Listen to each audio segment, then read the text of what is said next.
Hello guys, स्वागत है मेरे यूट्यूब चैनल में। आज आप लोगों को बताने जा रहे हैं संख्या संबंधी प्रश्न। ये संख्या सबसे पहले हम बेसिक कंसेप्ट बता देते हैं कि भाई अगर संख्या पर आधारित कोई प्रश्न हम बनाते हैं तो संख्या पर आधारित प्रश्न बनाने के लिए हमको जानने के लिए बेसिक कंसेप्ट हमको होना बहुत ज़रूरी है। तो आइए सबसे पहले देखते हैं बेसिक कंसेप्ट क्या है। देखिए यहाँ पे सबसे पहले प्रकृत संख्या, नेचुरल नंबर इसको कहते हैं इंग्लिश में। गिनती की संख्या को प्रकृत संख्या कहते हैं। जैसे 1 2 3 4 ऐसे 5 6 7 बोलते बोलते इसे अनंत तक हम जा सकते हैं, वह प्रकृत संख्या कहलाता है। अब है पूर्ण संख्या, इसको कहते हैं इंग्लिश में होल नंबर कहते हैं। और इसको होल नंबर क्या है आइए समझाते हैं। प्रकृत संख्याओं में शून्य यानी जीरो को शामिल करने के बाद संख्याओं का जो परिवार बनता है उसे पूर्ण संख्या कहा जाता है। जैसे प्रकृत संख्या जो बतलाया है उसमें 1 2 3 4 हम 1 से शुरू किए हैं। यहाँ क्या करेंगे, हम 1 के पहले यहाँ पे जीरो यानी उसमें हम शामिल कर देते हैं तो हमारा जो है पूर्ण संख्या यहाँ पे बन जाता है।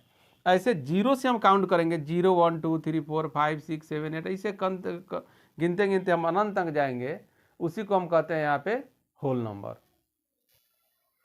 आइए देखते हैं यहाँ सम संख्या, इसको इंग्लिश में कहते हैं इवन नंबर। वे प्रकृत संख्याएं जो 2 से पूर्णतः विभाज्य हो उसे सम संख्या कहा जाता है।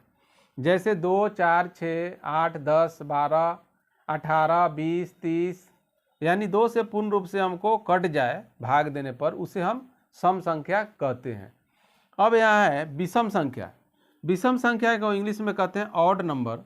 वे प्रकृत संख्याएं जो 2 से पूर्णतः विभाज्य नहीं हो उसे विषम संख्या कहते हैं। जैसे 1 3 5 7 11 13 15 17 ऐसे जो संख्याएं आवे जो 2 से माने पूर्ण रूप से नहीं कटे उसको हम विषम संख्या कहते हैं। आइए देखते हैं यहाँ पे पूर्णांक संख्या है, इंटेजर्स इसको इंग्लिश में कहते हैं। धनात्मक एवं ऋणात्मक संख्या सहित पूर्ण संख्या के परिवार को पूर्णांक संख्या कहा जाता है।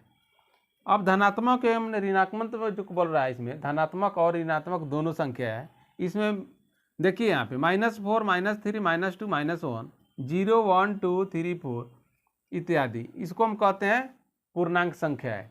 अब यहाँ देखते हैं ऋण संख्या है, इसको ऋण या भाज्य संख्याएं हम कहते हैं। इंग्लिश में इसको कहते हैं प्राइम नंबर्स।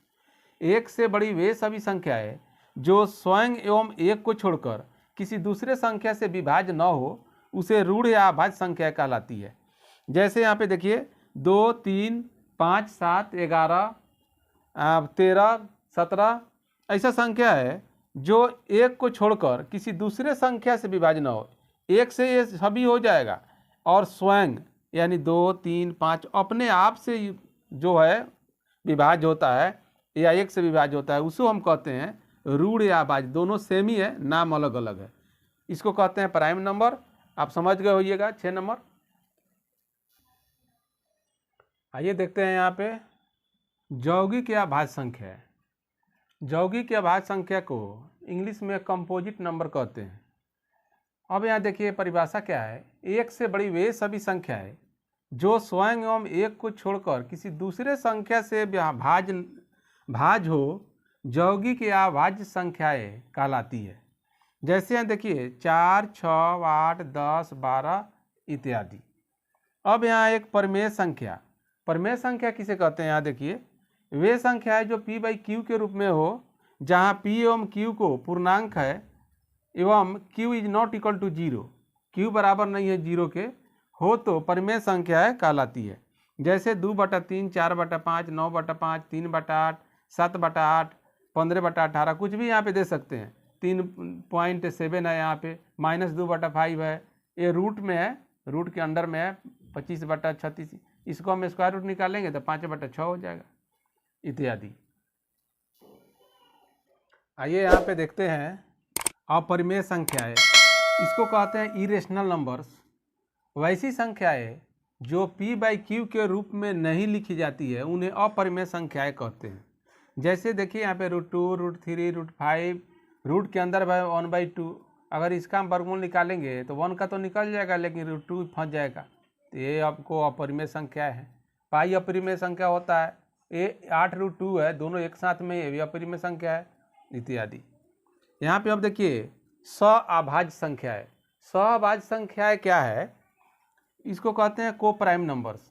दो या दो से अधिक वे प्रकृत संख्या है जिनमें एक के अतिरिक्त कोई भी उभयनिष्ठ गुणनखंड नहीं हो अथवा उनका मौसा एक हो, यानी मौसा मतलब महत्तम सामवर्तक एक हो, उसे क्या कहते हैं, सअभाज्य संख्याएँ कहलाती है। जैसे 7, 9, 11, 13, 15, 17 ऐसे हो जाएगा। अब इसमें क्या है, इसका मौसा निकालेंगे तो एक ही आएगा, ठीक है ना। आइए अब देखते हैं, यहाँ समझने वाला बहुत ही इम्पोर्टेंट ये भी चीज़ है। एक अंकों की सबसे बड़ी संख्या क्या होती है? कोई पूछ दे एक अंकों की सबसे बड़ी संख्या, 2 अंकों की बड़ी संख्या, 4 अंकों की बड़ी संख्या, तो हम कैसे समझेंगे?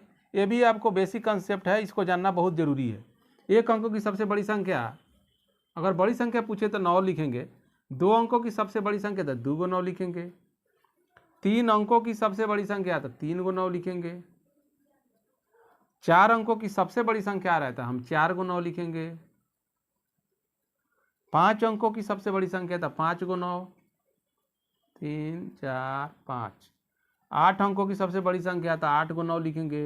2 3 4 5 6 7 8, 2 2 4 2 6 2 8।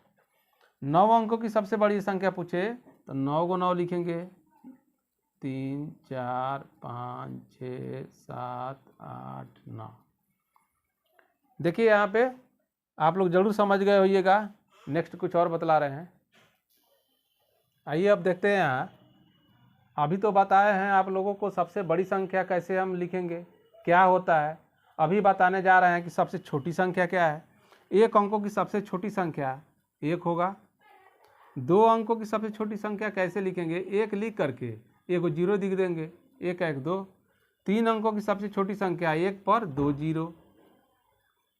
4 अंकों की सबसे छोटी संख्या 1 लिख करके 3 0 बैठा देंगे।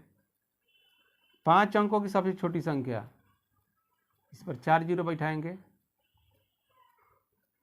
8 अंकों की सबसे छोटी संख्या 1 लिख के 7 को 0, 2 3 4 5 6 7। 9 अंकों की सबसे छोटी संख्या क्या लिखेंगे, कैसे लिखेंगे, 1 लिख के 8 को 0 देंगे, 2 3 4 5 6 7 8। 1 2 3 4 5 6 7 8 1 9। 9 अंक की बड़ी संख्या हो गई। आइए यहाँ पे देखते हैं, ये भी बहुत इंपॉर्टेंट है। एक नंबर में क्या है, 1 से 25 तक अभाज्य संख्याओं की संख्या कितनी होती है, तो 9 होता है। आप लोगों को याद कर लेना है। 1 से 50 तक अभाज्य संख्याओं की संख्या 15। 1 से 100 तक अभाज्य संख्याओं की संख्या कितना होता है, तो 25 होता है। अब देखिए 50 से 100 तक के बीच अभाज्य संख्या की संख्या कितनी होती है, 10।